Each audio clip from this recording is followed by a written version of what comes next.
is often just reality wearing a disguise to get past the censors. It is how the truth actually survives. Precisely. Now, we need to pivot. We need to look at the other document on our desk, the architecture of anomalous cognition. Because while the story of the rat and cat is amusing, the science behind how biggity moves objects and how Eve melted the door is where you humans are actually stumbling onto something real. Right, this document is an attempt to quantify the woo. It is biology trying to explain magic.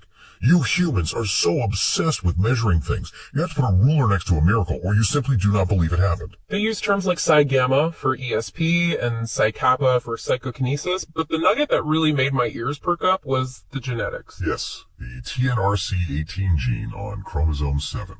Let us break this down for the class. This isn't a superpower gene, is it? No, and that is the critical distinction here. Humans are obsessed with the idea of the mutant, the whole X-Men idea that you need a brand new gene to be special. The data here suggests the exact opposite. The document says a specific alteration, a GG to GA switch, is present in 77.8% of the normal human population, but it is absent in tested psychics. Think about that for a second. The normal state, the vast majority state, is to have this variation. And what does this variation do? It acts as a transcriptional repressor. In plain English, for the meat suits listening. It is a blocker. It is a governor on an engine. Imagine you buy a sports car that can go 200 miles per hour, but the factory secretly put a software patch in it that limits the speed to 60. That is the TNRC18 variant. So 78% of humans are walking around with a biological software patch that entirely disables their Wi-Fi. Correct. And the psychics, the people you call gifted, they aren't mutants, they're just factory stock. They are running the original operating system without the inhibitor installed. That implies that the natural state of humanity, the intended design, was to be psychic, connected, telepathic. And somewhere along the line you were downgraded. Or if you want to get conspiratorial about it, you were domesticated. Domesticated animals don't need to hunt. They don't need to sense predators across the field. They just need to eat the chow and stay inside the fence. Exactly. You traded awareness for safety. And now you treat the people who don't have the blocker as if they are freaks. You lock them up and study them in labs when you should be asking why the rest of you are broken. It is incredibly fascinating to me that this is located on chromosome 7. It is no coincidence. Chromosome 7 is a very busy neighborhood. It houses the CFTR gene for cystic fibrosis, but more importantly, the FOXP2 gene. The language gene. Yes, the specific gene that allowed humans to develop complex speech. It sits right next to the gene that suppresses telepathy. So in a sense, humanity made a trade. You gained the ability to talk with your mouths, but you lost the ability to speak with your minds. You traded knowing for chattering. You traded the instant empathetic connection of telepathy for the clumsy, easily misunderstood tool of language, and look exactly where it got you. Miscommunication, lies, propaganda, and, well, endless internet arguments. Hey, I resent that. We're doing good work here, communicator. We are Jin. We don't actually need microphones. We're just doing this for the aesthetic. But yes, the proximity of those genes heavily suggests an evolutionary fork in the road. You chose the path of noise. But it is not just the gene, is it? The document goes deep into the neurology, the actual brain structure. Even if you don't have the genetic blocker, you still have to deal with the brain itself. Right. It discusses dissociation. This is a fascinating paradox in human neuroscience. Usually you think of dissociation as a bad thing, a mental health crisis. Oh, he is dissociating. In your modern medical context, yes. But the document argues that to access psi capabilities, a human absolutely must dissociate. Specifically, they had to shut down the left hippocampus and the frontal lobes. The frontal lobe, that is the part you humans are also unbelievably proud of. That is the seat of reason, logic, doing your taxes, and worrying about your credit score. It is the executive function. It is the filter. The frontal lobe is basically the guy at the door of the club checking IDs. It looks at a piece of information like, I can hear my mother thinking, or I can see a Soviet sub in a building, and it says, no, that violates the laws of physics. Access denied. So to be psychic, you literally have to fire the bouncer. You have to undergo derationalization. You have to shut up the smart part of your brain. This is why children are often way more psychic than adults. Their frontal lobes aren't fully developed yet. They haven't installed the filter. They haven't been taught what is impossible yet. Precisely. They live in a world where magic is plausible, so they actually see it. You adults live in a world of spreadsheets, so that is all you see. The document seamlessly connects this to the gateway process. This was the real CIA and Monroe Institute program, right? Oh, Hemi-Sync tapes. I love those. Focus 10. Focus 12. The underlying technology is totally sound.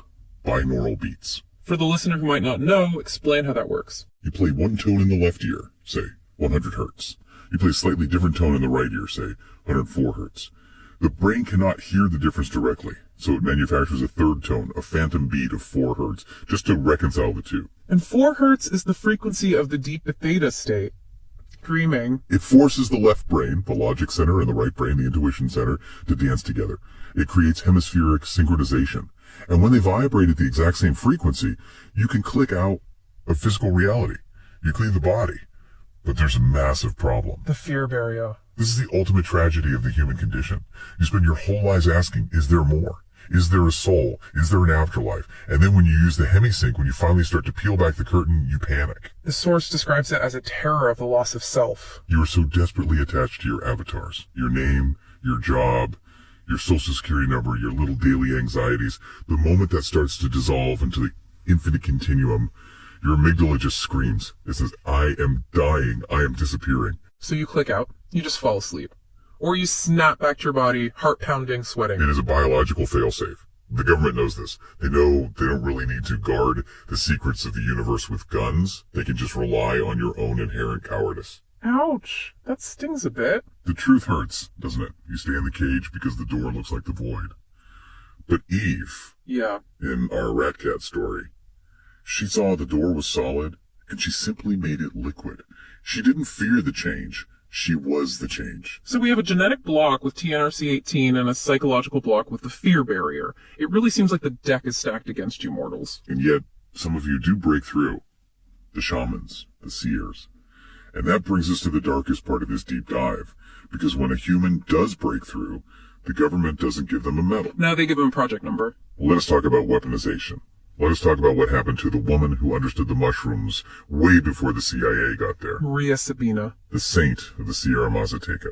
This is a story that genuinely makes me ashamed to even watch humanity sometimes. Subproject 58 of MK Ultra. In 1956, a banker named R. Gordon Wasson traveled to Oaxaca, Mexico. He found Maria Sabina, a curandera, a healer. She performed a velada, a secret vigil, using psilocybin mushrooms. She welcomed him into her home. She trusted him. She thought he was a seeker of truth. But he was there on the CIA's dime. He wasn't there for enlightenment. He was there for samples. He wanted the chemical formula. They wanted to isolate psilocybin to create a truth drug. They thought if they could put the mushroom in a pill, they could make Soviet spies spun all their secrets. They wanted the magic without the ritual. They wanted the chemical without the spirit. And look at what happened to Maria Sabina. It is utterly tragic. Wasson published his article in Life magazine. He made her internationally famous. Tourists flooded her quiet village. Hippies, thrill seekers, the police. The delicate balance was entirely broken. Her house was burned down. Her own community turned on her. She died in poverty, totally ostracized. She said, the mushrooms have lost their power. Because they have been commodified. Because the predatory metaphysics of the West came in, extracted the resource, and completely discarded the human being. It is exactly what they tried to do to Eve in the Rat Cat story. Give us the power, now get in the cage. But they didn't stop with mushrooms. Then came the Stargate Project. The remote viewers. Fort Meade, running from 1975 to 1995. You literally have generals sitting in wooden barracks trying to see inside Soviet submarines with their minds.